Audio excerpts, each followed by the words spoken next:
Salut à tous et à toutes.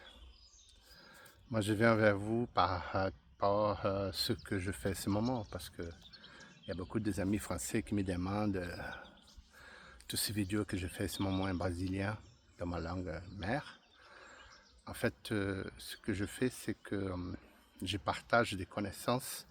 Je pense que certains de vous qui ont déjà compris ce dont on parle sur l'aspect spirituel et toute cette relation que je fais entre la musique, la spiritualité, les sciences occultes et tout ce qui implique un savoir très ancien qui nous a été caché, surtout dans l'aspect de la compréhension de la spiritualité, très en mode de ce moment, mais très peu compris et très peu pratiqué d'une façon consciente et connectée avec ce qu'on est vraiment en essence. On se pose des questions dans le sens que la réalité, qu'est-ce que c'est la réalité? Ce qu'on vit là, ce qu'on voit avec nos yeux. Le lieu où on est, qu'est-ce qu'on est, le compte, est-ce qu'on est à la banque ou pas, si on a une voiture ou pas, si on est beau ou pas, ou si on ment, ou si on dit la vérité. Et d'autres questions qu'il faut qu'on se pose. Qu'est-ce que c'est la vérité? Qu'est-ce qui est vrai, qu'est-ce qui est faux dans une existence comme celle-ci, qui on se rend compte de plus en plus qu'elle est holographique, qu'elle est complètement manipulable dans le sens plus grand du terme, compte tenu du fait que la science quantique, la mécanique quantique nous prouve qu'il existe des choses que selon notre façon de voir les choses, et puis nos points de vue, l'histoire de l'observateur, l'expérience de la double fente, nous prouve que la particule devient particule en fait à partir du moment qu'on l'observe. Si notre point d'attention n'est pas sur le phénomène en tant que tel, tout est onde, à la limite, tout est vibration. Tout est vibration, cet cadre magnifique, là où j'habite, le lieu où je suis aujourd'hui, lié dans mon cœur et tout ce qui implique les expériences, parce que ce que je partage avec vous, ce sont mes expériences. J'ai du vécu, hein, comme tout le monde.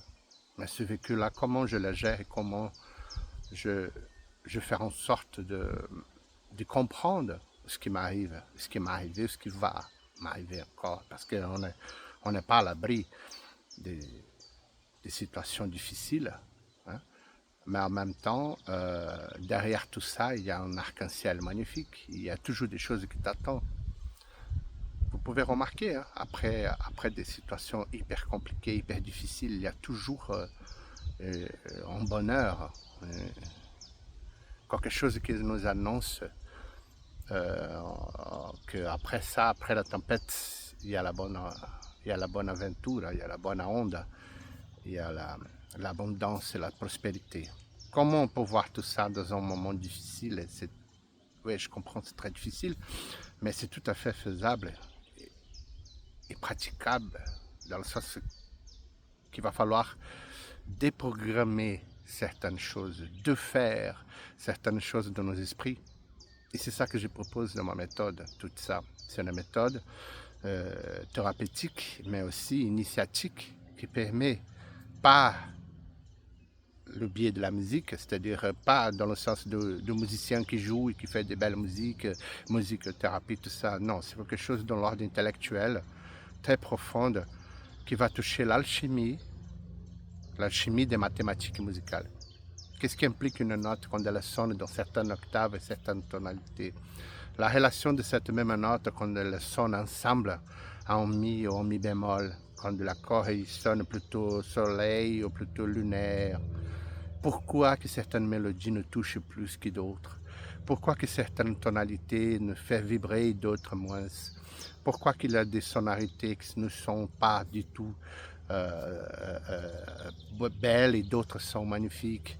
Pourquoi certains rythmes nous prennent pour la zone de chakra bas et d'autres la zone de cœur et sur l'aspect mélodique divin que ça vient sur la tête, etc.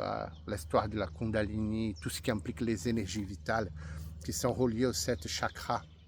Donc j'ai étudié profondément les concepts hindouistes et tout ce qui implique les connaissances hindoues et les connaissances de Bhagavata, de Bhagavad-Gita, qui sont des écritures anciennes, très très très anciennes indiennes, qui nous parlent ouvertement de plusieurs types de corps qu'on a. Le corps biologique, c'est un, mais il y a 7 de plus. Et c'est cette conception-là qui a, grâce à la mécanique quantique, à ce moment, ça devient très clair qu'il existe. Et c'est plus réel que la résistance